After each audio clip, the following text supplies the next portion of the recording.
করি আজকের শ্রীমদ্ ভাগবত মহাপুরাণ কথা। শ্রীমদ্ ভাগবত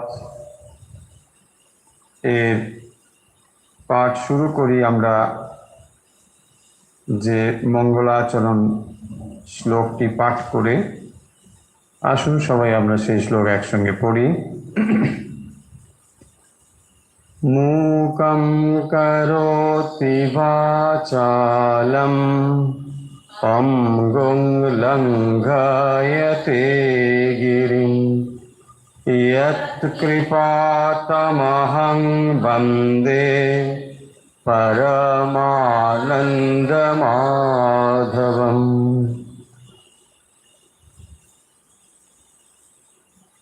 শ্রীমদ্ ভাগবত আমরা নতুন শুরু করেছি।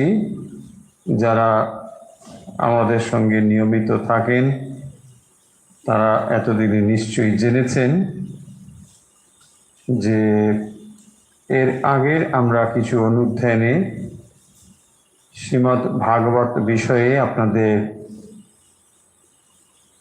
জানিয়েছি যে শ্রীমদ্ ভাগবত আসলে কি, এবং এর প্রথম অধ্যায়ের যে প্রথম দ্বিতীয় শ্লোক তা আমরা ইতিমধ্যে পড়েছি, এবং এগুলি হলো মঙ্গলাচরণ শ্লোক। প্রথম স্কন্ধের প্রথম অধ্যায়ে এগুলো মঙ্গলাচরণ, তার দুটি শ্লোক আমরা ইতিমধ্যে পড়েছি। আজ আমরা তার পরবর্তী অংশটি পড়ব। অনেকে কি বই ফলো করবেন এই নিয়ে কনফিউজড আছেন। আমরা আগেই বলে দিয়েছি যে শ্রীমদ্ ভাগবত অনেক রকমের বই পাওয়া যায়। আমরা মূল সংস্কৃত এবং তার অনুবাদ এটি পড়ছি। অনেকে আবার বাংলা ভাগবত হয়তো বুঝছেন, তা কিন্তু আমরা বলছি না। মানে ভারতবর্ষের বিভিন্ন প্রাদেশিক ভাষায় ভাগবতের এক একটি করে সংস্করণ আছে, সেইগুলো আমরা কিন্তু পড়তে বলছি না। আমরা মূল সংস্কৃত ভাগবত যেটি সেটিই পড়তে বলছি, এবং তার নির্দিষ্ট কিছু অংশ নিঃসন্দেহেই, কারণ 18,000 শ্লোক তো আর পড়া সম্ভব নয়, অনেক বিশাল, প্রয়োজনও নেই খুব একটা। তো সেইগুলোই আমরা একটু একটু করে পড়ব। এবং বই যদি ফলো করেন তাহলে আমরা বলেছিলাম যে ভাগবত কথা বাংলায় এই শিরোনামে পূজনীয় গীতানন্দজি মহারাজের একটি বই রয়েছে, সেই বইটি আপনারা ফলো করতে পারেন। এছাড়া আমরা পিডিএফও মানে ব্লগে যে ফরম্যাটটা আমরা পাঠাই এটা আপনাদের কাছে পাঠিয়েছি, সেখানেও আপনারা মূল এবং তার অর্থ পাবেন। গীতানন্দজির বইটিতে সুবিধে হচ্ছে যে ইলাস্ট্রেশন রয়েছে কিন্তু শব্দার্থ নেই। আবার প্রতিটি শব্দের যে অর্থ পাবেন তা কিন্তু পাবেন না। আবার দশম স্কন্ধ নিয়ে মানে পূজনীয় ভূতেশানন্দজি মহারাজের একটি বই রয়েছে, সেটাও ইলাস্ট্রেশন। সেখানে শ্লোকগুলো উল্লেখ করে উনি তার ব্যাখ্যা দিয়েছেন। সেটি মূলত কৃষ্ণ জন্মকথা। তো ফলে ভাগবতের একটা বিরাট সমুদ্রের মতো, তাই অত সমুদ্রের সবার প্রয়োজন নেই। কেউ কেউ তার উপর একটু একটু কাজ করেছেন এরকম, কিন্তু আমরা যেটা করতে চলেছি সেটা হলো আপনাদের সামগ্রিক মানে ভাগবতের একটা ধারণা অবশ্যই পাবেন। তার ভেতরে নিশ্চয়ই আমরা বিভিন্ন স্কন্ধ থেকে কিছু কিছু স্থান বেছে নেব, যেগুলো দরকার হবে কেবল সেগুলোই, আর খুব বেশি যেগুলো দরকার হবে না সেগুলো আমরা স্কিপ করে যাব। এটা আমরা পিডিএফ যেমন যেমন পাঠাবো সেখান থেকে ধারণা পাবেন। ফলে এই কনফিউশনটা নিশ্চয়ই আশা করি মুক্ত হবেন যে কি ফলো করব কি করব এটা। আবার অনেকে এরকম মন্তব্য করেছেন হোয়াটসঅ্যাপে, যেহেতু দীর্ঘদিন ধরে বৃহস্পতিবার আমরা গীতা পড়তাম, তাই সপ্তাহে 2 দিন গীতা থেকে একদিন হয়ে যাওয়াতে কারো কারো খুব অসুবিধে হচ্ছে যে ভগবত গীতা এত সুন্দর, তো সেটা আর এই নতুন জিনিস ভগবত গীতা কেন বন্ধ হয়ে গেল এসব। আমি বলি দেখুন, এত কান্নাকাটির কিছু নেই। যদি আপনার ভীষণ দুঃখ হয় ভগবত গীতা সপ্তাহে একদিন হয়ে গেল বলে, তাহলে প্লে লিস্টে আমাদের সমস্তগুলো রাখা আছে। আমাদের একটা প্লে লিস্ট রয়েছে, যদি আপনার খুঁজতে অসুবিধা হয় আমরা মাঝে মাঝে লিঙ্কও পাঠিয়ে দিই প্লে লিস্টের, সেটাও হয়তো আমরা পাঠিয়ে দেবো। আপনার যদি খুবই কষ্ট হয় তাহলে খুলে আপনি ভগবত গীতা পড়তে পারবেন। আসলে এই হচ্ছে আমাদের অবস্থা, নতুন কিছুতে আমরা কিছুতেই রাজি হতে পারি না। এখন কেউ যারা যারা লিখেছেন এখন হয়তো লিখেছেন, কিন্তু কতখানি সিনসিয়ার আর কতখানি এটা প্রশ্নচিহ্ন থাকবে। কারণ এরকম অনেক স্টুডেন্টস আমরা জানি যারা খুবই বলে মানে হ্যাঁ বন্ধু, মানে আপনার ক্লাস ভীষণ ভালো ভীষণ ভালো, তারপর দেখা যায় ওই ছেলেটি ক্লাসে নেই। ফলে এগুলো কিন্তু আমাদের পার করে এসেছি, ফলে এগুলো আমরা জানি। এনিওয়ে চলুন, তো আজকে আমরা যে অংশটি পড়ব এটি হচ্ছে, আপনাদের বলে দিই যে শ্রীমদ্ ভাগবতের মঙ্গলাচরণ 3টি প্রধান শ্লোক আছে। 3টি মঙ্গলাচরণ শ্লোক, প্রথম 3টি যে শ্লোক, তার প্রথমটা কি, জন্মাদ্যস্য যথা। এই যে শ্লোকগুলি পরপর 3টে যে শ্লোক রয়েছে, এই 3টি শ্লোক হচ্ছে মঙ্গলাচরণ। আবার দেখুন এই ভাগবতে মঙ্গলাচরণে সাধারণত গুরু, ঈশ্বর এরকম শব্দ দিয়ে মানে তাকে প্রণাম জানানো হয়। গোবিন্দ, ভগবত পাদম এসব ওখানে রয়েছে, কিন্তু এখানে এরকম না। এখানে স্টাইলটা হচ্ছে ব্রহ্ম শব্দটা আনাই হলো না। ব্রহ্ম শব্দ এখানে না বলে জন্মাদ্যস্য যেটা, যার থেকে এই জগতের সৃষ্টি হয়েছে, জগৎ তুমি। তার মানে প্রথমেই আপনার মনে প্রশ্ন জাগিয়ে দেওয়া হচ্ছে যে আপনি কোত্থেকে এসেছেন, আপনার জন্মের হেতু কি, কোথা থেকে এই সব সৃষ্টি যা দেখছেন তার একটা সোর্স আছে, সেখান থেকেই সব উদ্ভূত হয়েছে। এমন নয় যে শূন্য থেকে সব এসে হাজির হয়েছেন আর কোথায় শূন্যে বিলীন হয়ে যাবেন, তা নয়। সেই জিনিসগুলোকেই স্পষ্টভাবে বলবার জন্য আমরা প্রথম এবং দ্বিতীয় পেয়েছি। আর পুরাণ কাহিনী এখন শুরুই হয়নি, তাই জন্যে কারো কারো মনে হয়তো একটু মনে হবে যে কি পড়ছি, কঠিন কঠিন, এত কঠিন, মানে দাঁত বেগে যাবে, কঠিন কঠিন এখনো শুরু হয়নি। এখন আমরা যেটা পড়ছি এটা হচ্ছে মঙ্গলাচরণ। তো শাস্ত্রটি কি বিষয়ে, সেই বিষয়ে একটা আউটলাইন যেন আমরা পাচ্ছি। একটু অগ্রসর হতে দিন, তাহলেই আপনি কাহিনী পোর্শন পাবেন। কাহিনী এখানে রয়েছে, আবার সঙ্গে সঙ্গে এখানে তত্ত্ব রয়েছে। এই শ্রীমদ্ ভাগবতের মধ্যেই আমরা এই কথাগুলো পাবো। যে দেখবেন আমরা প্রধানত যে শাস্ত্রগুলো ইতিমধ্যে পড়ে এসেছি, খানিকটা আমরা উপনিষদ পড়েছি, খানিকটা ভগবত গীতাটিতেও পড়েছি, ফলে এখান থেকে একটা ধারণা নিশ্চয় হয়েছে যে ভগবান লাভের জন্য 4টি পথ, জ্ঞান, কর্ম, ভক্তি, যোগ, তাই তো?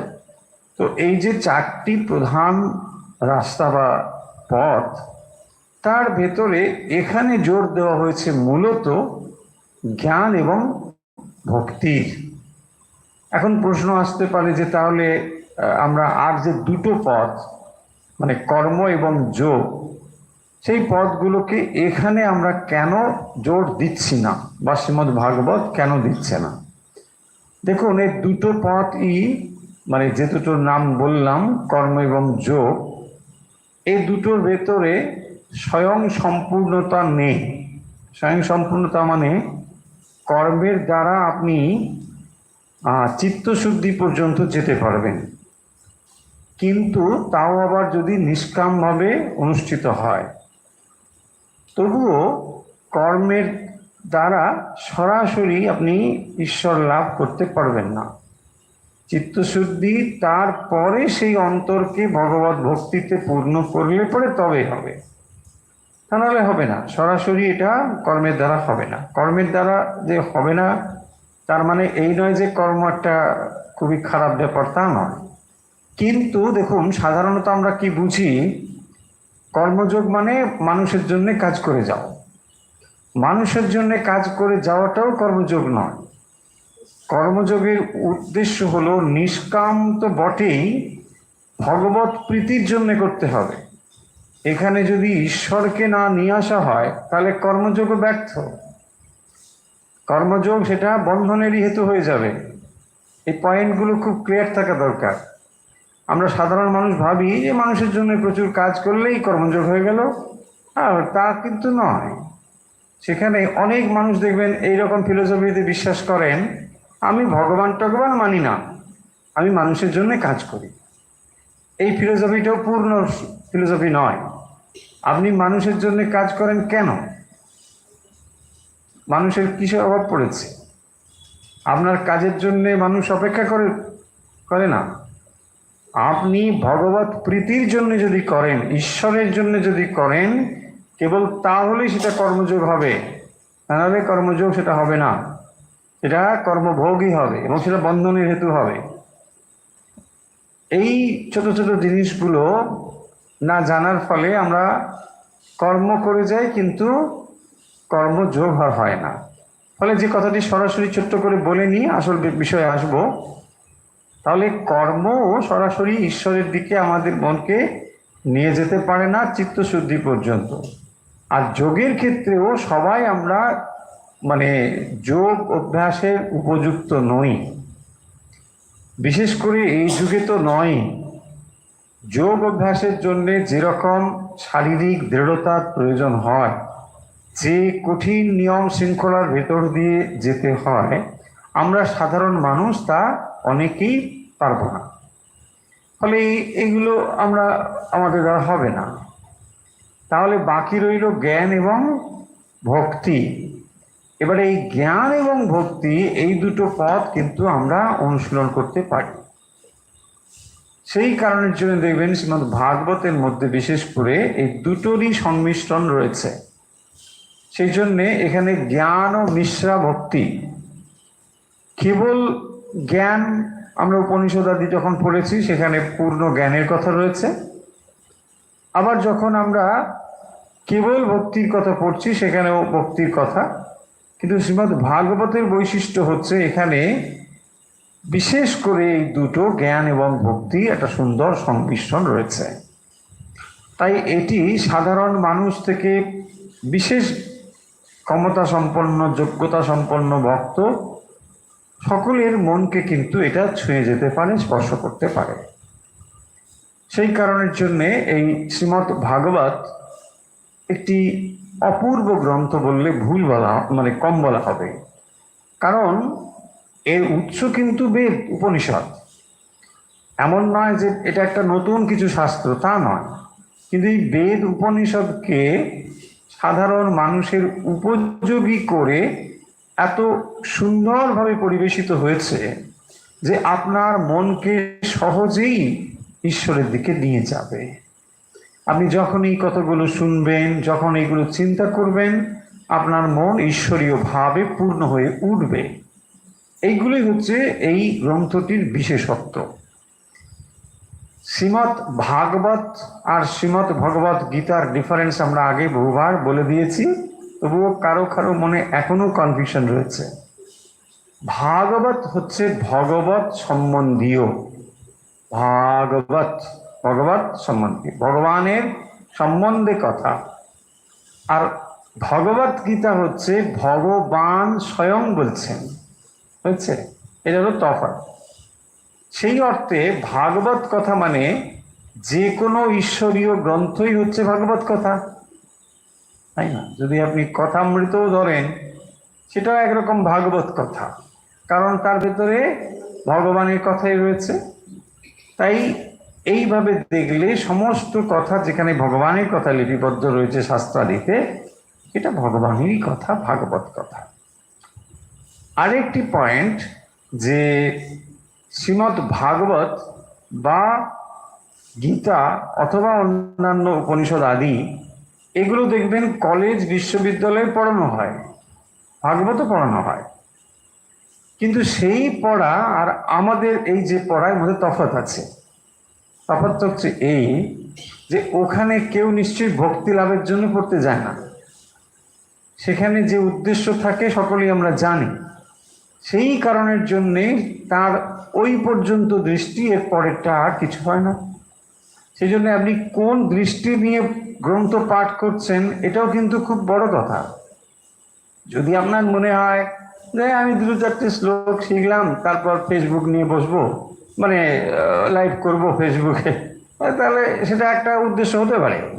হ্যাঁ, এখন কেউ কেউ এরকম করছেন বলে আমার কাছে খবর আছে। হ্যাঁ, বলতে আমি শিখে নিলাম, এবারে চলো রামকৃষ্ণ যেমন বলছেন, হিন্দু বলছে মামা চলো গ্রামে গ্রামে প্রচার, দেশে দেশে প্রচার করি। কারণ মামার তাকে কথা শুনে নিয়েছে, এবারে পুরছি বলে চুপ কর চুপ কর, এসব কি চিৎকার করিস কেন, তারা দেশে দেশে প্রচার করবে। ফলে দেখুন, কলেজ ইউনিভার্সিটি থেকে এই জিনিসগুলো পড়ে ওই অর্থ উপার্জনের একটা মাধ্যমই কেবল হয়। যদি সেই জন্যে শাস্ত্র পাঠের একটা লক্ষ্য যদি আমাদের কাছে স্থির না থাকে, শাস্ত্র পাঠগুলো বিশেষ কিছু হেল্প করতে পারবে না। সেই জন্য যদি আপনার অন্তরে ভগবত বিষয়ক জ্ঞান তৈরি হয়, জানবার ইচ্ছে হয়, আর আপনার ভেতরে ভক্তি হয়েছে, এটার লক্ষণই হচ্ছে ভগবানের কথা শুনবার ইচ্ছে হবে। যদি ভগবত কথা শুনবার ইচ্ছে না হয়, তাহলে বুঝতে হবে কোথাও একটা মিসিং, সামথিং ইজ মিসিং। ভগবানের কথা শোনার আমার ইচ্ছে হয় না, জপ ধ্যান ফাটিয়ে যাচ্ছি না, হচ্ছে হ্যাঁ, জপ ধ্যান খুবই করে যাচ্ছি। কারণ আপনি যার কথা এখানে শুনবেন তারই তো করছেন। লাটু মহারাজ কি করছে, দক্ষিণেশ্বরে গিয়ে ধ্যান করছে। ঠাকুর বলছে ওরে লেটু, তুই যার ধ্যান করছিস সে তো ওখানে রুটি বানাচ্ছে তোদের জন্য, যা ওখানে একটু হেল্প কর। তুই কি করিস, শুধু ধ্যান লাগাচ্ছ। আরে মহামায়া ওখানে সঙ্গে সঙ্গে রয়েছেন উনি, যা ওখানে। তখন তার দৃষ্টিটা খুলল। ফলে আমি নানা কিছু করছি, অথচ ভগবানের বিষয় আমার শুনতে ঠিক মন চায় না, তাহলে বুঝতে হবে কোথাও একটা কিছু গোলমাল হচ্ছে। এই ভাগবতের বিষয়গুলো এত সুললিতভাবে উপস্থাপিত হয়েছে আমাদের কাছে, যে কোনো মন যার ভগবানে অত স্পষ্ট বিশ্বাস ধারণা এগুলো নেইও, তিনিও যদি এই গ্রন্থগুলো পড়েন, তার অন্তর ধীরে ধীরে দেখবেন রসসিক্ত হবেই হবে। এমন সুললিতভাবে এগুলো করা হচ্ছে। আর এটা এসেছে কিভাবে, সকলে সে কাহিনী জানেনও, যে নারদ মুনি যিনি, তো তিনি পূর্ব জন্মে তার মায়ের একমাত্র সন্তান রূপে তিনি জন্মেছিলেন, এবং তার মা ছিলেন মানে সেবিকা ধরনের। মুনি ঋষিরা যখন থাকতেন তাদের সেবা টেবা করতেন, এইরকম একটা জন্মে তিনি এরকম ছিলেন। পরে অনেক জন্মে আবার অনেক রকম তার আছে। তো সেই জন্মে তার ওই রকম, এবং ঋষি মুনিদের উনিও সেবা টেবা করতেন, তার থেকে অনেক তত্ত্ব কথা শুনেছিলেন। এবং এগুলোকেই যখন মাতৃবিয়োগ হয়, তার মাও আবার সর্পদংশনে মারা যায়। তো যখন মারা গেলেন তখন জগতের একমাত্র অবলম্বন চলে গেল। এখন তিনি ভগবত সাধনায় মন দিয়েছেন, এবং সেই মন দেওয়ার ফলে তিনি অরণ্যে গিয়ে একান্তে ভগবানের আরাধনা করেন। এই আরাধনা করতে করতে তার অন্তরে একবার ভগবানের এক রূপ দৃশ্য দর্শন হয়। অবাক হয়ে যায় নারদ, যারে বাবা ভগবান। কিন্তু ওই শুরু ওই শেষ, আর তার দর্শন আদি কিছুই হয় না। সে ব্যাকুল হয়ে ভগবানের কাছে প্রার্থনা করে, আরে আমার আর কি হবে, আমাকে তো এবার দর্শন দিন। তখন দৈববাণী হলো যে নারদ, তুমি এই জন্মে আর দেখা পাবে না। ওই একবারই যা দেখা পেয়েছো, তোমাকে একবার দর্শন দেওয়া হয়েছে এই জন্য যে সাধন ভজনে প্রেরণা আনার জন্য। তুমি এখন মন প্রাণ দিয়ে সাধন করো, তাহলেই তুমি দর্শন পাবে। এবং তোমার কাজ পরবর্তী জন্মে আবার যখন তিনি শরীর ধারণ করে আবার যখন এসেছেন, তো তখন এই নারদ হচ্ছেন ব্রহ্মার মানস পুত্র রূপে আবার পরে জন্মগ্রহণ করেছেন। এবং তখন তার বিশেষ ক্ষমতা হচ্ছেন তিনি সর্বলোকে যেতে পারেন। 14টি যে লোক, তার সব জায়গায় অবাধ গতি, এবং ভগবান তাকে একটা গিফটও দিয়েছেন, বীণা। তো সেই বীণা বাজিয়ে বাজিয়ে সে সমস্ত লোকে চলে যায়। যে লোকের যেমন টিউন তেমন টিউন বাজালে সঙ্গে সঙ্গে ওই লোকে সে পৌঁছে যায়।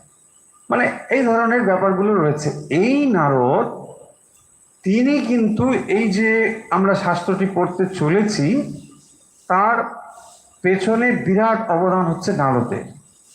এবং তিনি কি করেছেন না, এই ব্যাসদেবের কাছে এসে এই শাস্ত্রটি রচনা করবার জন্য তাকে প্রেরণা দিয়েছেন। ব্যাসদেবের সম্বন্ধে আমরা সকলেই জানি, মহামুনি ব্যাসদেব, তাকে গুরু পূর্ণিমাতে আমরা শ্রদ্ধা জ্ঞাপন করি। ঠিকই, তার অবদানের শেষ নেই, এত তিনি রচনা করেছেন। কিন্তু তবুও তার অন্তরে মানে শান্তি ছিল না। তিনি জ্ঞানের কথা রচনা করেছেন, পরম জ্ঞান। মানে মানব বুদ্ধিতে যদি শ্রেষ্ঠ কোনো জ্ঞানের নিদর্শন পৃথিবীর বুকে থাকতে পারে, তা হচ্ছে ব্রহ্মসূত্র। ব্রহ্মসূত্রের ভেতরে এত প্রবল জ্ঞান সন্নিবিষ্ট রয়েছে যে মানব বুদ্ধিতে এত দূর যেতে পারে জ্ঞান, তর্ক, বিচার, ভাবাই যায় না, কল্পনাই করা যায় না এত। কারণ তিনি তো স্বয়ং ভগবান। ব্যাসদেব তো আর অন্য কেউ নয়। তো সেই ব্যাসদেব স্বয়ং এই রচনা করেছেন। এত জ্ঞান তত্ত্ব, এত গভীর সব তত্ত্ব সেখানে রয়েছে ব্রহ্মসূত্র। অথচ তার অন্তর ভক্তিতে দ্রবীভূত হচ্ছে না। তাহলে দেখুন, জ্ঞানের বিচারের ফলে আর যাই হোক না কেন অন্তর দ্রবীভূত হয় না। কিন্তু মানুষের চরিত্র মানে হিউম্যান ক্যারেক্টার হচ্ছে এখানে বুদ্ধি, এখানে এখানে ইমোশন, সব কিছু রয়েছে। কেবল বুদ্ধি দিয়ে হবে না, ইমোশনও চাই। এবং সেই ইমোশনটিকে সংযুক্ত করা হয়েছে। এই নারদ মুনি ব্যাসদেবের কাছে এসে বলছেন যে আপনি ভগবানের সমস্ত কিছু করেছেন বর্ণনা, কিন্তু আপনি ভগবানের লীলা বর্ণনা কখনো করেন। যে ভগবানের লীলা এত রসময়, আনন্দময়, ভগবান পৃথিবীতে মানুষ হয়ে জন্মগ্রহণ করছেন, সেই কথা যে এত আনন্দময় হতে পারে, এটা আপনি সম্পূর্ণভাবে লেখনীতে ছেড়ে গেছেন। এইটি আপনাকে করতে হবে। এবং সেই জন্য দেখবেন এই শ্রীমদ্ ভাগবত রচনাটি তিনি একেবারে সমাপ্তি কাজ হিসেবে করেছেন। এবং যে কারণের জন্য সমস্ত শাস্ত্রের নির্যাস এই ভাগবতের মধ্যে রয়েছে।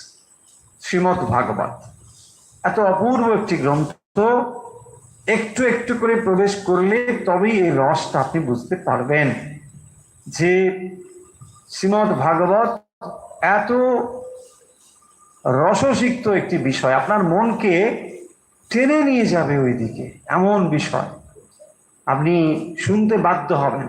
এমন হয় না, দেখবেন এক একটা মুভি থাকে, আমি দেখবেন কি দেখবেন না, কিন্তু ঠিক ওই দিকে টেনে নিয়ে যাবে আপনার। একটা দৃশ্যের পরে আর একটা দৃশ্য দেখতে ইচ্ছে করবে।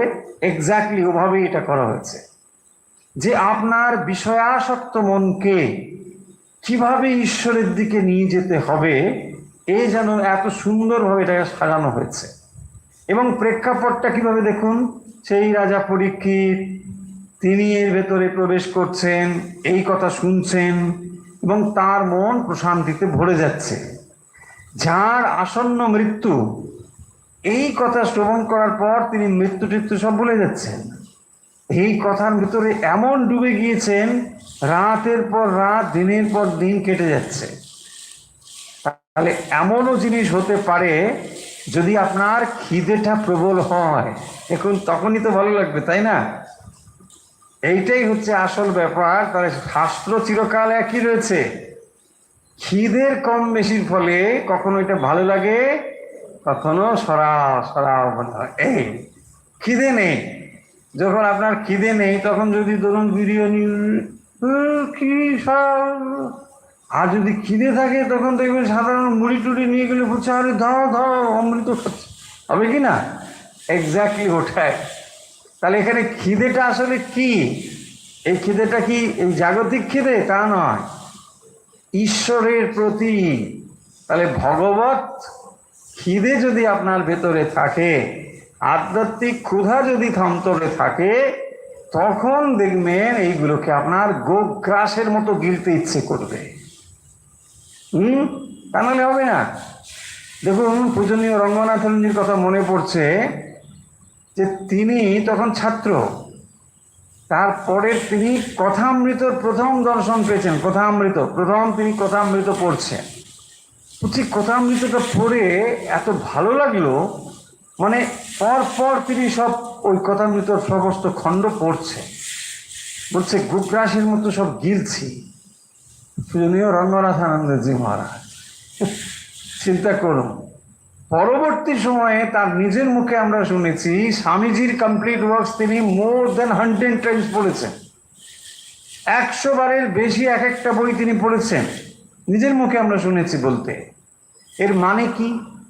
এর মানে হলো যে কথাগুলো ওখানে লেখা আছে এগুলো তার অন্তরকে এত গভীরভাবে দাঁড়িয়ে দিয়েছে যে শব্দগুলো শুধু তো সে পড়ছে না, সে স্বামীজির ব্যক্তিত্বের ভেতরে ঢুকে পড়ছে। এটা কি করে হতে পারে?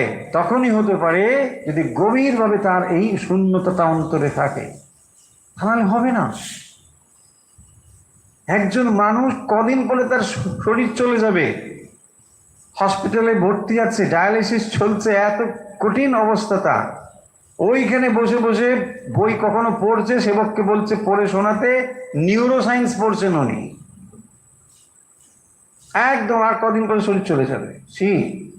মানে এত বিদ্যা, এত জ্ঞান, এত কিছুর প্রতি তার আগ্রহ। তাহলে ওই সময় মানুষ কি করবে? বইপত্র সব সরা, তাই না? এরকম হবে তো, কখন আসবে? হ্যাঁ কিছু একদম সেবককে বলছে না পড়ো।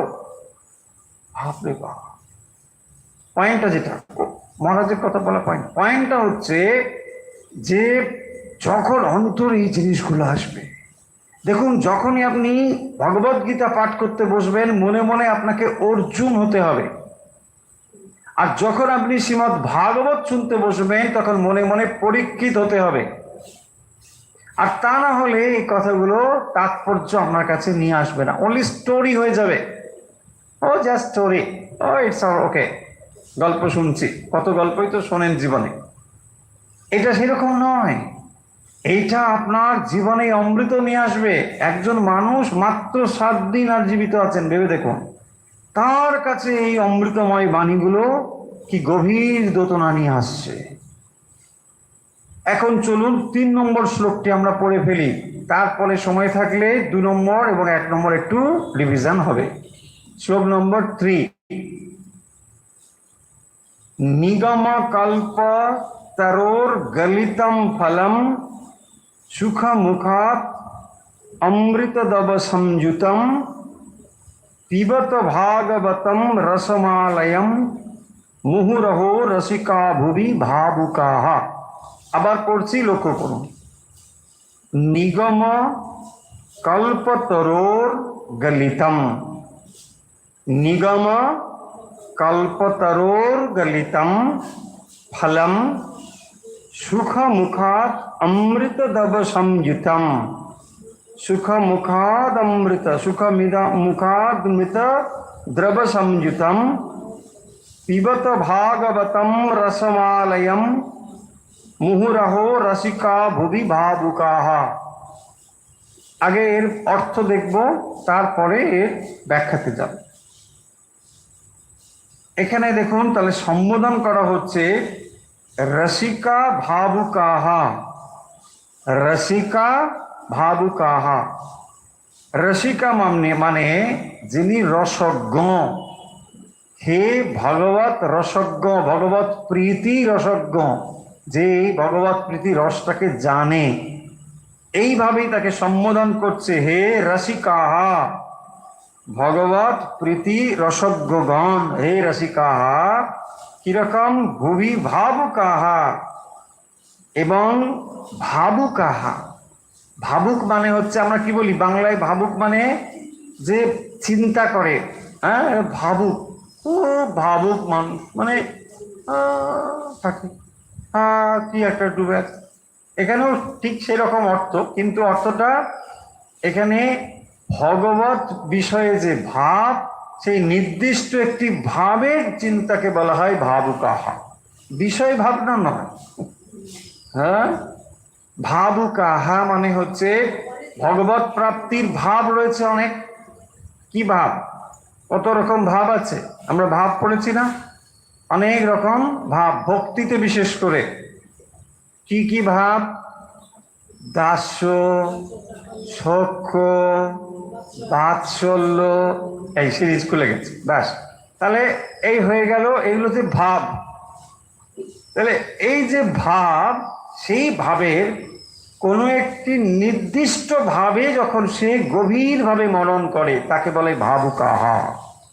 তাহলে ভগবানের প্রীতির জন্যে যিনি চিন্তা করেন, রসিকাহা রসজ্ঞ, আবার ভাবুকাহা, হে রসিকা ভাবুকাহা, সুখ মুখাত ভুবি গলিতম। এই জন্য দেখুন কি বলছেন, সুখ মুখাত, সিম্পল সংস্কৃত, এগুলো খুব কঠিন কিছু নয়।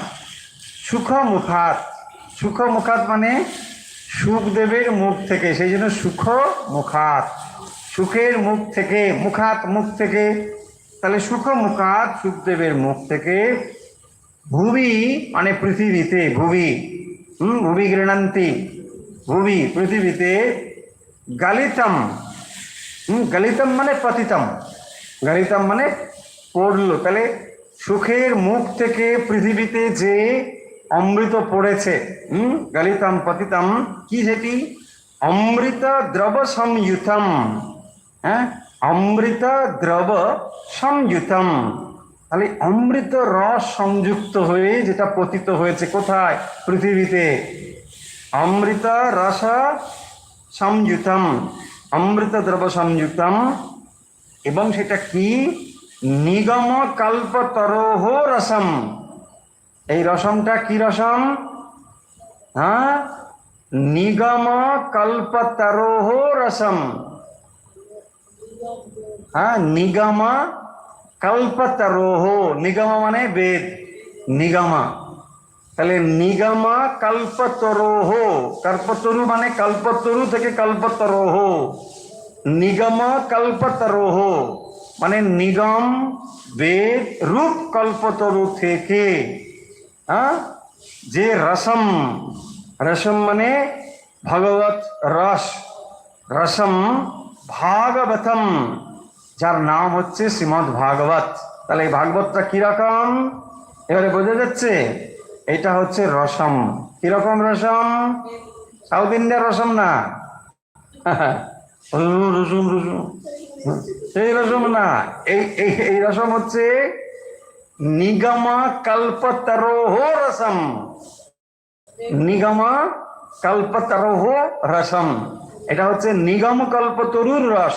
তাহলে কল্পতরু কিরকম? কল্পতরু নিগম রূপ কল্পতরু, সেই নিগম কল্পতরু রসম পৃথিবীতে এসেছে কিরকম ভাবে না, যার নাম হচ্ছে ভাগবতম, ভাগবত নামম ফলম।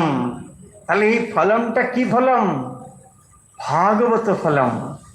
সেই ফলমটা কোত্থেকে এসেছে? ওই কল্পতরু থেকে। কোন কল্পতরু? নিগম কল্পতরু, বেদরূপ কল্পতরু থেকে যে ফলটি পৃথিবীর জন্য রসযুক্ত হয়ে এসেছে, রসযুক্ত হয়ে, তাকে বলা হবে ভাগবত। সেই ভাগবত আলয়ম, এটা হচ্ছে আলয়। কিসের আলয়? মোক্ষ আলয়ম, এটা মুক্তির পথ দেখায়, সেই জন্য আলয়।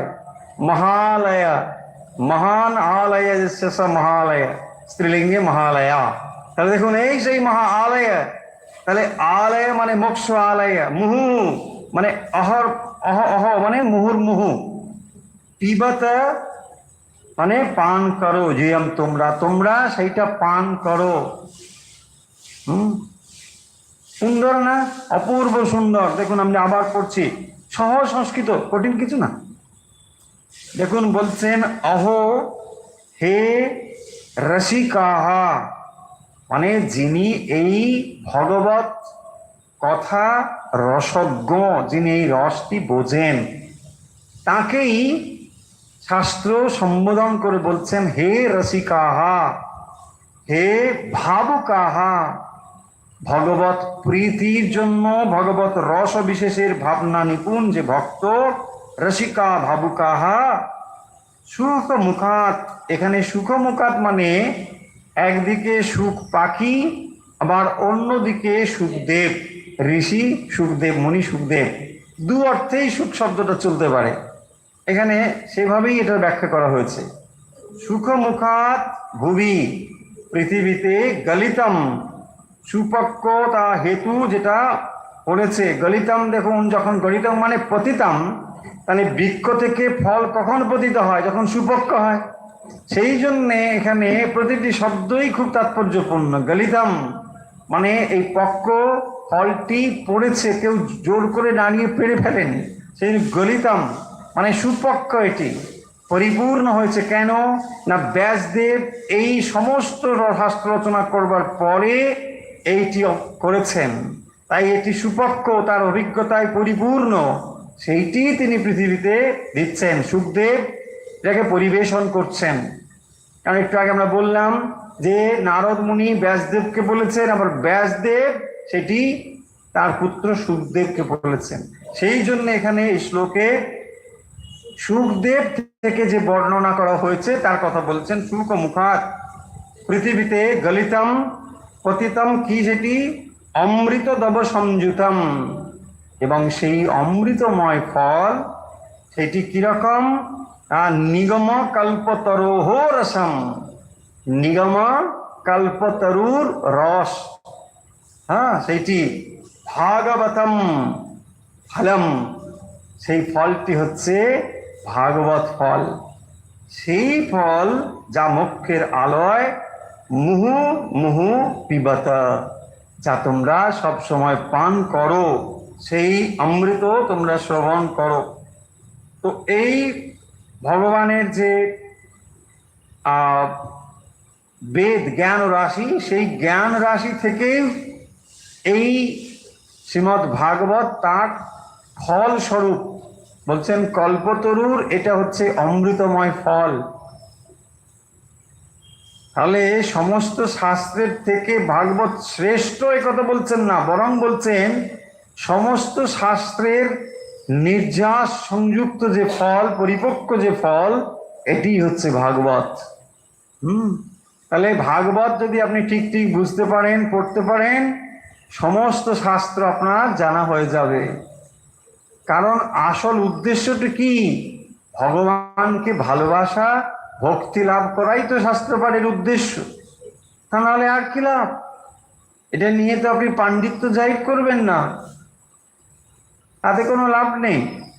সেই কারণের জন্যে আমাদের যেটি দরকার সেটি হচ্ছে আলয়ম পরমালয়ম।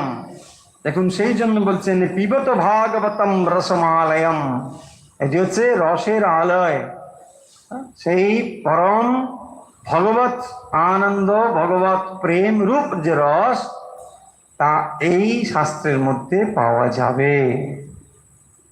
ব্যাসদেব এইটি তার পুত্র সুখদেবকে বলেছিলেন, এবং তার ফলে পরবর্তী সময়ে এইটি পরম্পরাক্রমে চলে এসেছে, এবং তারপরে তিনি ঋষিদের থেকে এটা রাজা পরীক্ষিতের কাছে বলেছেন, এবং এইটা পরপর পরপর চলে আসছে পরম্পরাক্রমে।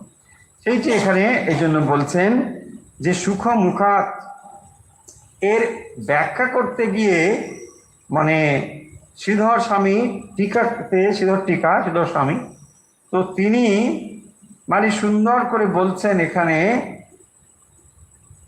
যে এই যে সুখের মুখ থেকে যে ফল আমরা পাচ্ছি, অর্থাৎ ব্যাসদেব পুত্র সুখদেবকে বলেছেন এবং তারপরে আমরা তার কথা শ্রবণ করতে পারছি বা রাজা পরীক্ষিত তার কথা শ্রবণ করতে পারছেন, তার ব্যাখ্যা করতে গিয়ে তিনি বলছেন যে লোকমুখে প্রসিদ্ধি আছে যে যখন কোনো ফল সুখ সুখ পাখি সে যে ফল গ্রহণ করে তার মুখ থেকে যদি কেউ আবার সে ফল গ্রহণ সেটা সুমিষ্ট হয়, তার থেকে অনেক মিষ্টি হয় সুখ মুখ থেকে যদি পড়ে যাওয়া কোনো ফল কেউ খায়।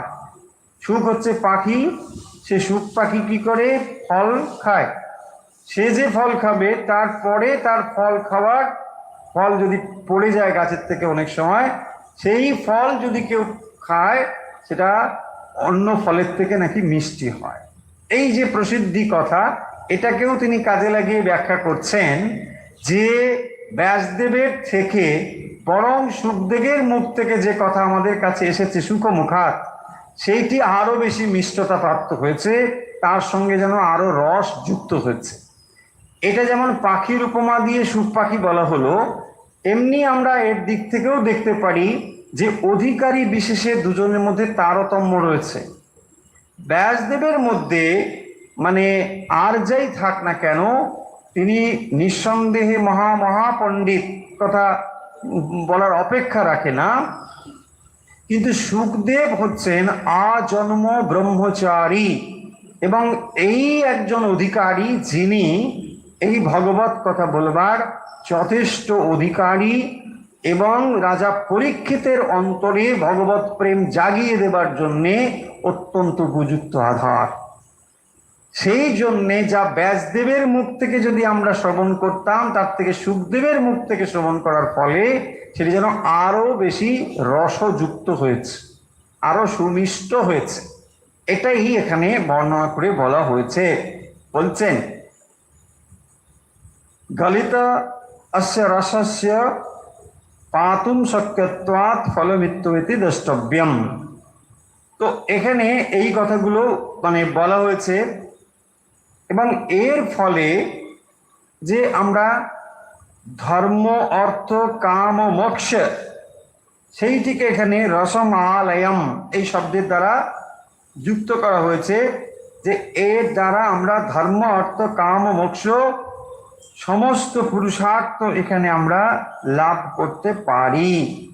এর দ্বারাই আমরা এই ভগবত কথা শ্রবণের দ্বারা, এই ভগবত চর্চার দ্বারা, ভগবত বিষয়ে আলোচনার দ্বারা, যে এই জন্য বলছেন মুহুরহ রসিক ভুবি ভাবুকাহা, বারবার এই রস পান করতে করতে অন্তরে মানে ধর্ম অর্থ কাম ও মোক্ষ সবই আপনি লাভ করতে পারবেন। পুরুষার্থ সমস্ত পুরুষার্থ এখানে মানে পূর্ণ হতে পারবে। ভগবত প্রীতির যারা রসিক তাদেরকেই উদ্দেশ্য করে এই শ্লোক বলা হচ্ছে, যে এখানে এই নিগম কল্পতরোর গলিতম ফলম, তাহলে এই যে ফল বা যা আমরা পড়তে যাচ্ছি এই শাস্ত্রে শ্রীমদ্ ভাগবতে শুরুতেই তাই জন্য বলছেন যে এটি বেদ উপনিষদ থেকে পৃথক কিছু নয়, এটা বেদ উপনিষদই। সেই বেদ উপনিষদ যেন আরো মাধুর্য মণ্ডিত হয়েছে, আরো রসযুক্ত হয়েছে। কেন না এটি সুখ মুখাত অমৃত দ্রব্য সংযুতম, এটি সুখের মুখ থেকে অর্থাৎ সুখদেবের মুখ থেকে আমাদের কাছে এটা এসেছে। কারণ আমরা জানি যে এটি সুত ঋষি বর্ণনা করেছেন, পরে আসবে সুত ঋষির কথা আসবে, সুত ব্রহ্ম ঋষি। তো সেই সুত ঋষি, সুত অ্যাকচুয়ালি আমরা আগের দিন বলেছিলাম সুত হচ্ছে এক ধরনের ঋষি। ধরনের ঋষি মানে ঋষিদের মধ্যেও রয়েছে ব্রাহ্মণ, মানে পিতা ব্রাহ্মণ আর মাতা হচ্ছে ক্ষত্রিয়। এই রকম অসবর্ণ বিবাহ হলে পরে তার থেকে যে পুত্র তাকে বলা হয় সুতপুত্র। এই সুতো, তার মানে তখনকার দিনেও এই অসবর্ণ বিবাহ তখনও ছিল। এই ধরনের যারা ঋষি তারা যোগ্য অধিকার থেকে বঞ্চিত হতেন, যোগ্য অধিকার পেতেন না। এবং সেই যোগ্য অধিকার যখন তারা না পেতেন তখন তারা কি করতেন না, এই রকম ভগবত কথা বরং শোনাতেন বিভিন্ন জায়গায়, এই অধিকার তাদের দেওয়া হতো। সেই জন্য তারা হচ্ছেন সুত ঋষি। হ্যাঁ, এই সুত ঋষি হচ্ছেন উগ্রশ্রবা। এই উগ্রশ্রবা সুত ঋষি তিনি ভগবত কথা পরিবেশন করতেন। সেটা আসবে পরবর্তী কাহিনী পোর্শনে, যখন আমরা এসে যাব তখন এটার ইনটেলস আসবে। তাহলে এখন আমরা এই শ্লোকটা একটু বুঝে নিই। আশা করি এই শ্লোকটার ভেতরে দেখুন বুঝতে কোনো অসুবিধে নেই, একদম সহজ। এখানে নিগম কল্পতরুর গলিতম ফলম সুখমুখাত অমৃতদব সংযুতম পিবত ভাগবতম রসমালয়ম মুহুরহো রসিকা ভুবি ভাবুকাহ।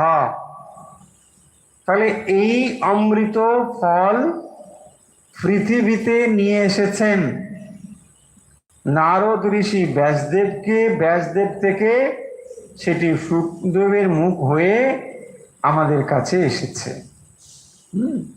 এবং তার ফলে কারো কারো মনে হতে পারে যে তাহলে যখন এটা এরকম এরকম অনেক রকম হয়ে এসেছে তাহলে বোধহয় এটা ডিগ্রেডেড হয়েছে কিছুটা। তা নয়, সেই জন্য বলেছেন যে না, এটা সুখমুখাত যেমন ঠিক একই রকম ভাবে এটা ডিগ্রেডেড না হয়ে বরং আরো সুমিষ্ট হয়েছে। কারণ ধীরে ধীরে এটা না কমে আরো বরং বর্ধিত হয়েছে, এটা বেড়েছে আরো। সেই ভাবটি এখানে এই শ্লোকে স্পষ্ট করে বলা হয়েছে। এবারে আমরা এই তিনটে শ্লোককে একসঙ্গে একটু কনক্লুড করব, কারণ এই তিনটে শ্লোক খুব বেশি আর রিপিট করা হয়তো হবে না, কারণ পরে আমরা অন্য শ্লোকগুলোতে চলে যাব। এই তিনটে শ্লোক যদি ঠিক ঠিক আমরা বুঝতে পারি, ইনফ্যাক্ট আমরা বলেছি যদি প্রথম শ্লোকটাই আমরা ঠিক মতো বুঝি তাহলে শ্রীমদ্ ভাগবতে অনেকটাই বোঝা হয়ে গেল। জন্মাদ্যস্য যতো অন্নয়াদি ইতরতস্যার্থেষু ভিজ্ঞস্বরাট তেনে ব্রহ্ম হৃদাজ আদি কবয়ে মুহ্যন্তি যৎসূরয়ঃ তেজো ভারি মৃদাম যথা বিনিমयो यत्र त्रिसर्गो मृषा धम्ना स्वेन सदा निरस्तकुहकं सत्यं परम धीमहि। अरे बाप रे, दांत টাত থাকবে কিনা। ওই মহারাজ খুবই উচ্চারণগুলো না কঠিন। উচ্চারণগুলো তো ভেঙে ভেঙে দেওয়া হচ্ছে, কঠিন কিছু নয়। যদি আপনার কঠিন মনে হয়, এখন যন্ত্রের সুবিধা আছে, একবার করে চালিয়ে নেবেন আরেকবার, তাহলে শুনতে পারেন। দু একবার শুনলেই হয়ে যাবে। জন্মাদ্যস্য যতো অন্নয়াদি ইতরতস্যার্থেষু ভিজ্ঞস্বরাট तेने ब्रह्म हृदाज आदि कवये मुह्यन्ति यत्सूरयः तेजो वारि मृदाम यथा विनिमयो यत्र तिसर्गो मृषा धम्ना स्वेन सदा निरस्तकुहकं सत्यम परम धीमहि। সেই পরম সত্যের ধ্যান করি কি না, জন্মাদ্যস্য যতঃ জন্ম আদি, যার থেকে এই জগৎ সৃষ্টি হয়েছে। তাহলে মানুষ এমনি এমনি কোথাও থেকে এসে গেছে তা নয়। এই যে আপনি আমি এই জগতে রয়েছি, এই জগতের আদি হচ্ছেন যিনি, তাকেই এখানে বলা হচ্ছে জন্মাদ্যস্য যতঃ, যেখান থেকে এই সমস্ত কিছু উদ্ভূত হয়েছে, আপনি এবং এই জগৎ। জন্মাদ্যস্য অন্নয়াদি ইতরতস্যার্থেষু ভিজ্ঞস্বরাট, এর অর্থ হলো যে যেখান থেকে আমরা উদ্ভূত হয়েছি সেটি কোনো জড় নয়, কোনো জড় সোর্স নয়। যেমন বিজ্ঞান আপনাকে ভাঙতে ভাঙতে অণু পরমাণু এই পর্যন্ত নিয়ে একেবারে জড় জায়গায় পৌঁছে দেবে, কিন্তু আধ্যাত্মিক বিজ্ঞান, অধ্যাত্ম বিজ্ঞান আপনাকে নিয়ে যাবে চেতন সত্তাতে। এবং সেই জন্য বলছেন অভিজ্ঞ স্বরাট, এটি হচ্ছেন স্বয়ম্ভু স্বরাট, এবং সেটি মানে তার কোনো সোর্স নেই। মানে এইসব অনেক প্রশ্ন, মানে ভগবানের পিতার নাম কি? তো এই ভগবানের পিতার নাম কি, মানে ভগবানের আর পিতা হতে পারে না। কারণ এই সিরিজটা যদি আপনি ভাবতে থাকেন পিতা পুত্র পিতা পুত্র, তাহলে তারও একটা পিতা থাকা সম্ভব। তাহলে ভগবানের পিতা যিনি হবেন, তাহলে তার থেকে ভগবান উদ্ভূত হয়েছে। তো তাহলে আমি ভগবানকে কেন পিতার কাছেই যাব? পিতা ইজ মোর পাওয়ারফুল দ্যান সন, তাই না? পিতার কাছেই যাব। এই জন্যে বলা হয়েছে এটা অনবস্থা দোষ। সেই জন্য এক জায়গায় মানতে হবে, যার সৃষ্টির জন্য আর কোনো কারণ থাকবে না, তিনি হচ্ছেন একমাত্র কারণ, তাকেই বলা হয়েছে স্বরাট। তিনি হচ্ছেন স্বয়ং জ্যোতি, সেলফ ইফালজেন্ট। তাকে প্রকাশ করার জন্য আর কেউ দরকার হবে না।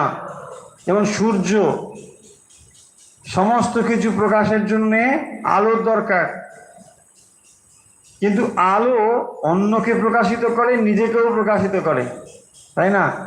আলো দেখার জন্য কি আর একটা আলো লাগবে? বলছে বাতিটা জ্বালো, বাতিটাকে দেখার জন্য আর একটা জ্বালো, তাহলে হবে না। সেরকম হচ্ছেন সূর্য। দেখুন, সূর্য সমস্ত যুগে প্রকাশিত করে, নিজেকেও প্রকাশিত করে। ঠিক সেরকম ভাবে সূর্যকেও যিনি প্রকাশিত করেন, তাকেই বলা হয়েছে স্বরাট। তেনে ব্রহ্ম হৃদাজ আদি কবৈ মুদহন্তি ইয়ৎ সূরয়ঃ। এবং ঠিক সেরকম ভাবে যে মুহ্যন্তি যৎ সূরয়ঃ, সূরয় মুহ্যন্তি, সূরয় মানে দেবতা, দেবতারাও মোহগ্রস্ত হন, অর্থাৎ যার স্বরূপ সম্বন্ধে তারাও জানেন না। কার? সেই জন্মাদ্যস্য যেটা, তার স্বরূপ সম্বন্ধে দেবতারাও জানেন না। এবং তেনে ব্রহ্ম হৃদাজ আদি কবয়ে, তেনে ব্রহ্ম হৃদা, তাহলে সেই ব্রহ্ম মানে হচ্ছে বেদ, সেই বেদ যার হৃদয়ে প্রকাশিত, তিনি যার হৃদয়ে করেছিলেন, আদি কবয়ে ব্রহ্মা। তাহলে ব্রহ্মার হৃদয়ে যেই জন্মাদ্যস্য যত, সেই ব্রহ্ম চৈতন্য পরমেশ্বর, তিনি ব্রহ্মার হৃদয়ে এই বেদ নামক যে জ্ঞান, যা তিনি তাকে দান করেছিলেন। কি রকম ভাবে? হৃদা, হৃদা মানে মানসা, সংকল্পে না। তিনি যখন সংকল্প করেছিলেন, চিন্তা করেছিলেন, তার ফলেই তার অন্তরে বেদ প্রকাশিত হয়েছিল। সেই যে জন্মাদ্যস্য যেত, তাহলে চিন্তা করুন, ব্রহ্মার উপরেও এই জন্মাদ্যস্য যেত তিনি রয়েছেন তার হৃদয়তে। তেজো বারি মৃদাম যথা বিনিময় যত্র তিসর্গো মৃষা। এবং এটা কি হয় না, যা মায়ার দ্বারা, এই যে তেজময়ী মায়া, সত্য রজতম মায়া, সেই মায়ার দ্বারা বলছেন যে বারি মৃদাম, তেজো বারি মৃদাম, যেখানে এই তিনটে জিনিসের এমন ভাবে সংযুক্ত হয় যে আমরা মায়া মোহগ্রস্ত হয়ে পড়ি, স্বরূপটাকে ঢেকে ফেলে। সেই জন্যে তেজো বারি মৃদাম বিনিময়, একটা আর একটার উপরে যেমন হয়।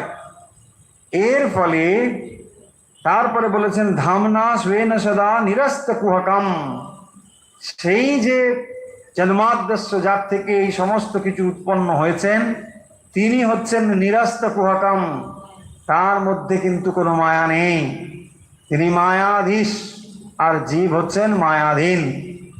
ধামনা স্বেন সদা, তো তারপরে বলছেন স্বেন ধামনা, তার নিজের তেজের দ্বারা তিনি সর্বদাই নিরস্ত কুহকম, তার নিজের তেজের দ্বারা তার ভেতরে মায়া কোনোভাবেই কাজ করতে পারে না, মায়া তার ভেতরে নেই। সেই সম্পূর্ণ মায়া মুক্ত যে তত্ত্ব, তাকেই বলা হয়েছে জন্মাদ্যস্য যত, এবং তিনি হচ্ছেন সত্যম পরম ধীমহি। সেই পরম সত্যের আমরা ধ্যান করি। দেখুন, শুরুর একেবারে এটা আমি বলি, না কোথায় গেল, কৃষ্ণ হবে কৃষ্ণ। হ্যাঁ, যারা ভাগবত কথা আমরা আগে বলেছি, বহুবার বলেছি, যে ওই 7 দিনের সপ্তাহ যারা শুনেছেন, তারপরে ওই হাত তুলেছেন, তারপরে দুর্বল টুর্বল নিয়ে বসে, তাদের সঙ্গে এইগুলো চলবে না। এইগুলো হচ্ছে যথার্থ, মানে একেবারে শাস্ত্র। সাধারণ মানুষ যারা ওই প্রফেশনালি যারা ভগবান নাম করে, তারা কি করে, ওখানে 7 দিনে একটা সপ্তাহ টাকার কন্ট্রাক্ট, ওখানে গিয়ে এটা করলো, আপনি হো হো করে একটু করে। কারণ আপনার উদ্দেশ্য কি, মানে তাদের উদ্দেশ্যটা কি, আপনাকে খুশি করা। আপনি কি টাকা দিয়ে ওখানে কি করবেন? সেই জন্য সে কি করে, তার উদ্দেশ্য হচ্ছে আপনাকে খুশি করবে, সেই জন্য একটু করবে, আপনি বিরাট একটা হলো। সেখানে যদি এই তত্ত্বকথা দিয়ে শুরু করা হয়, আপনি বলবেন, দূর মশাই কি শুনতে, এরকম হয়ে যাবে। কিন্তু দেখুন, প্রথম শ্লোকটি, এটা তো আমি লিখে দিইনি, আপনাদের মনে হতে পারে যে কি ব্যাপার, এটা আমার লেখা নয়। ফলে লক্ষ্য করুন যেখানে কোন টিউনটা লক্ষ্য করুন, কোন অবস্থাটা লক্ষ্য করুন। একেবারে প্রথম মঙ্গলাচরণে এই মহান তত্ত্ব দেওয়া হচ্ছে যে, রাজা পরীক্ষিত, তোমাকে সেই কথাই বলবো, জন্মাদ্দেশ্যে যেত যা কিছু সৃষ্টি দেখতে পাচ্ছ, এবং তুমিও যেখান থেকে এসেছো, সেইটাই তো তোমাকে জানতে হবে। তা না জানলে তোমার জানাই হবে না।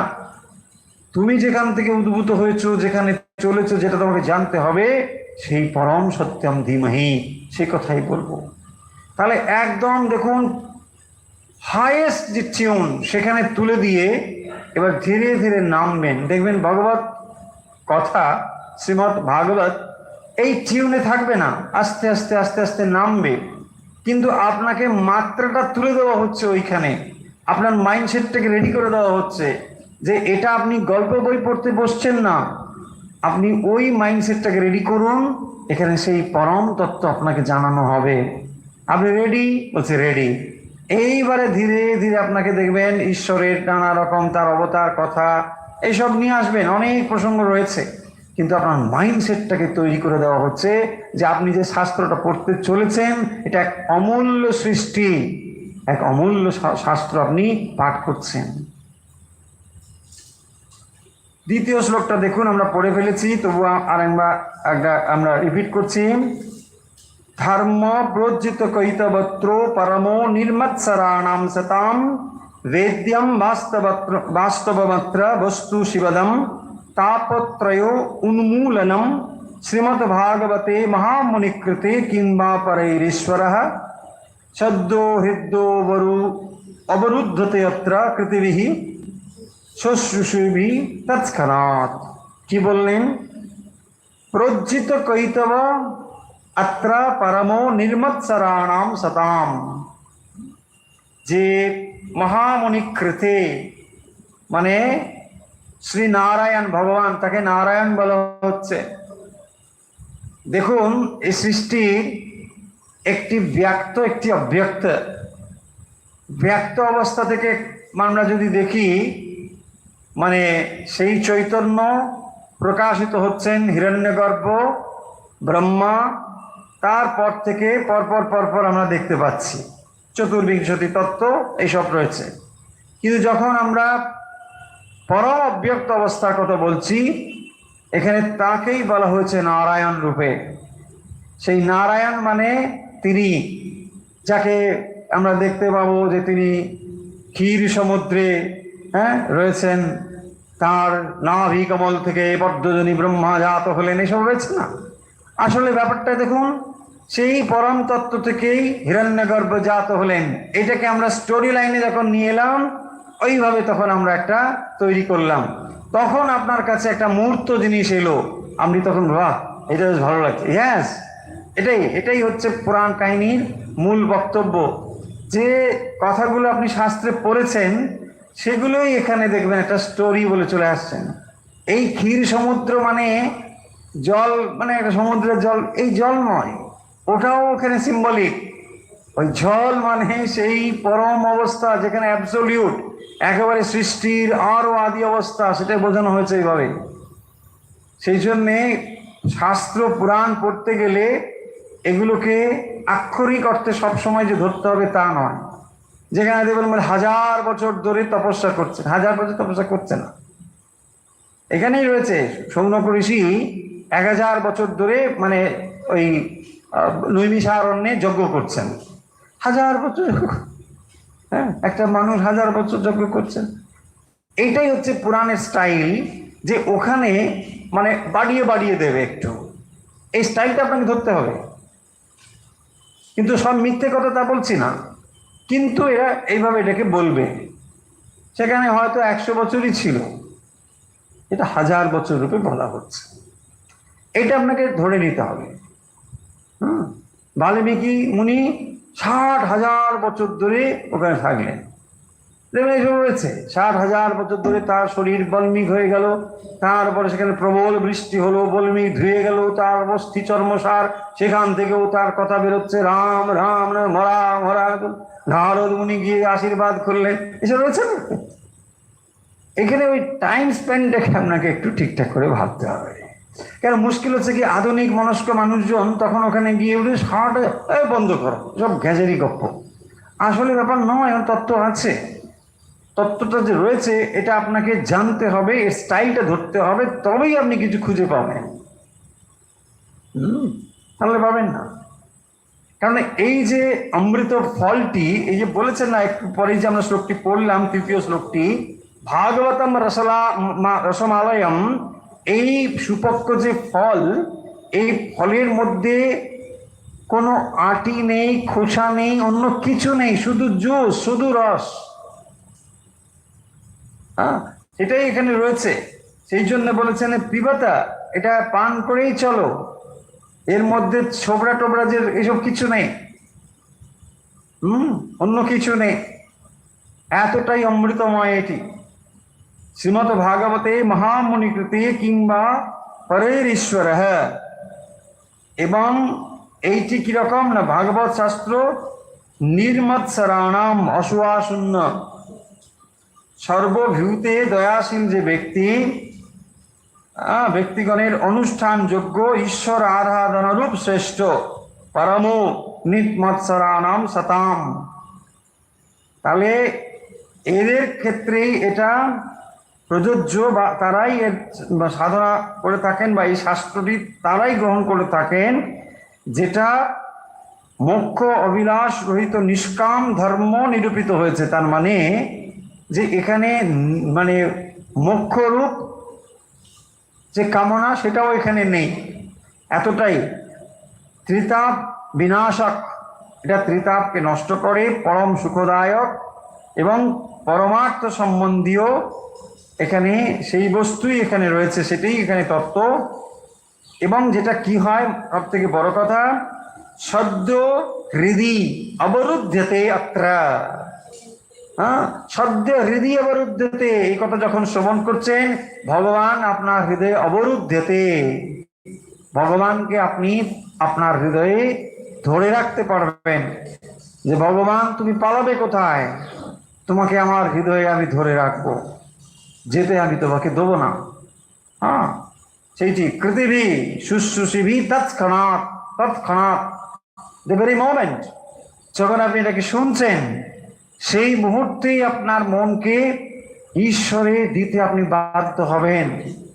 এবং এটাই হচ্ছে এই শ্রীমদ্ ভাগবতের বৈশিষ্ট্য।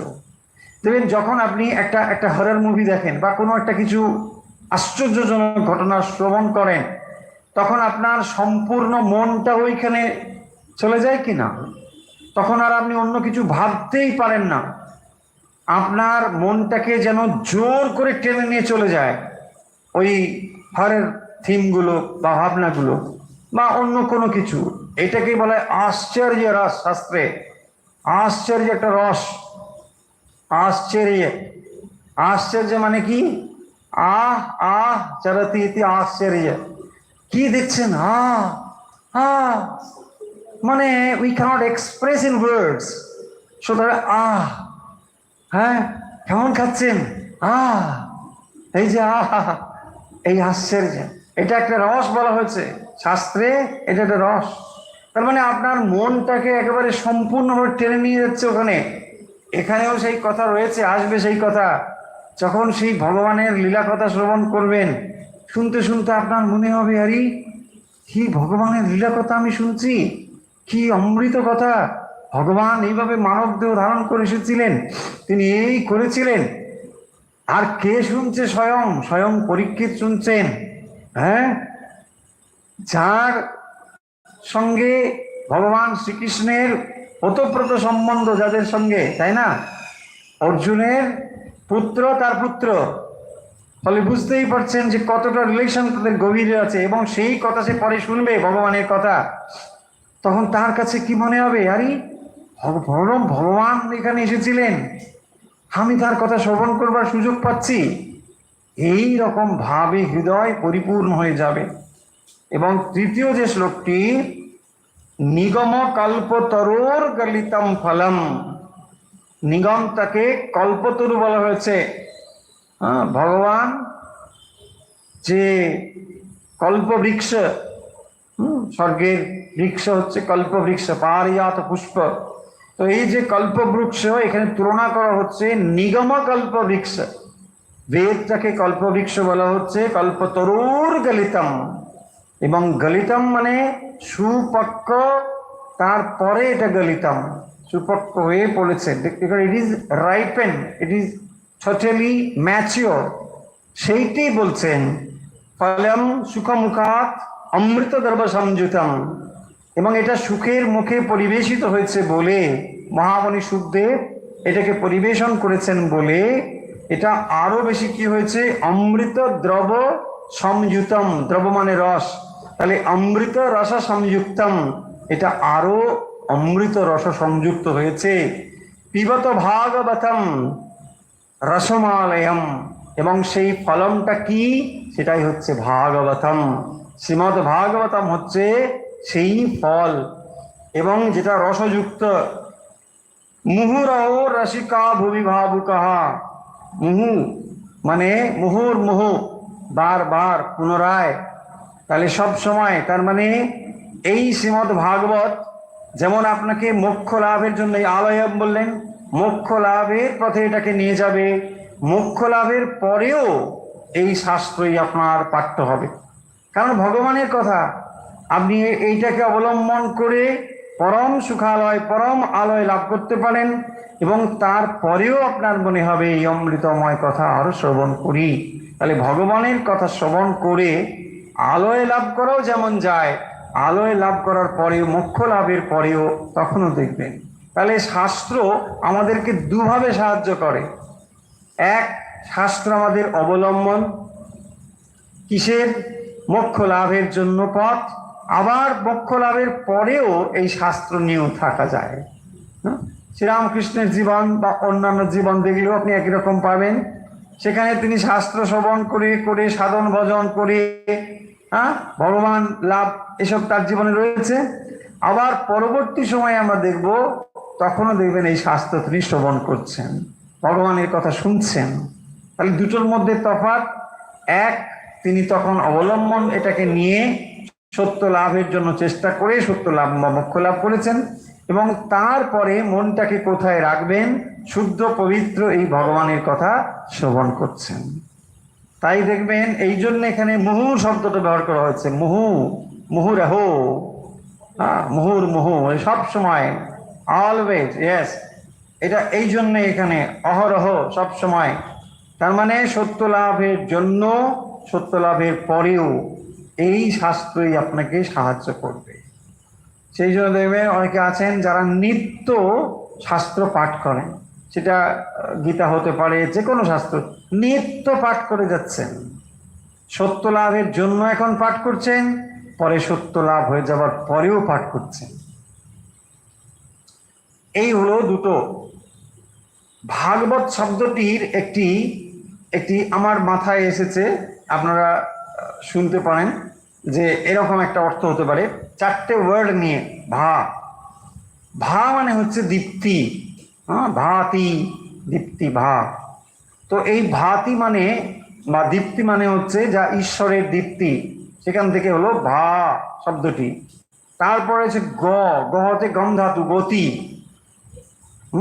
গতি। তারপরে রয়েছে ব, ব মানে হচ্ছে বরণীয় বা শ্রেষ্ঠ, ব। আর ত হচ্ছে তরতি, মানে যেটা এই সংসার সমুদ্র থেকে আমাদের উত্তরণ ঘটায়, নিয়ে যায়। সেই জন্যে ভাগবত এই চারটে শব্দ দিয়ে এরকম একটা আমরা ভেবেছি যে এখানে ভগবানেরই কথা রয়েছে, এবং যেটি অত্যন্ত বরণীয় বা শ্রেষ্ঠ, সমস্ত শাস্ত্রের সার, এবং যেটা আমাদের কি করবে না এই সংসার সমুদ্র থেকে আমাদের তারণ করবে, আমাদের নিয়ে যাবে।